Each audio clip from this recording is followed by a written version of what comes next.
এই মুহূর্তে সরাসরি ছবি দেখতে পাচ্ছেন, অ্যাকশন মোডে পুলিশ দেখতে পাচ্ছেন। সরাসরি এসআইআর ইস্যুকে কেন্দ্র করে উত্তপ্ত ইলামবাজার। জাতীয় পতাকা হাতে নিয়ে প্রায় 4 ঘন্টা ধরে পানাগড় সিউড়ি রাস্তা অবরোধ করে রাখে আন্দোলনকারীরা। এরপরই ঘটনাস্থলে আসে ইলামবাজারের বিডিও। তিনি সরাসরি সাধারণ মানুষের সঙ্গে, আন্দোলনকারীর সঙ্গে কথা বলেন, তাদের সমস্যার কথা শুনেন।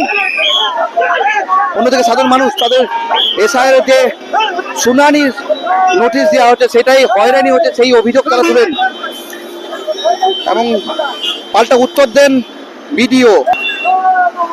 প্রায় এই রকম চলে প্রায় 4 ঘন্টা। এরপরই কার্যত অ্যাকশন মোডে দেখা যায় পুলিশ। এবং এই যে ঠিক এই জায়গাটা ইলামবাজার বাস স্ট্যান্ড, এই বাস স্ট্যান্ড এলাকায় অবরোধ হয়েছিল। কিছুক্ষণের মধ্যেই সেই অবরোধ তুলে দিল পুলিশ এবং লাঠি হাতে অবরোধ তুলে দিল। সেই সরাসরি সেই ছবি দেখালাম।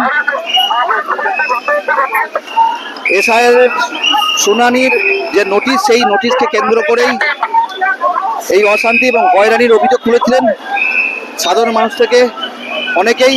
একদিকে জাতীয় পতাকা হাতে নিয়ে পথে নেমেছিল সাধারণ মানুষ, অন্যদিকে কিছুটা দূরে তৃণমূলের তরফ থেকেও কিন্তু এই এসআইআর ইস্যুকে কেন্দ্র করে তারাও পথে নেমেছিল।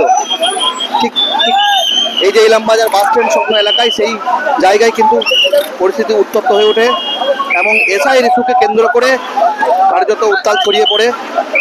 বিশাল পুলিশ বাহিনী এসে কার্যত লাঠি হাতে তাড়া করে।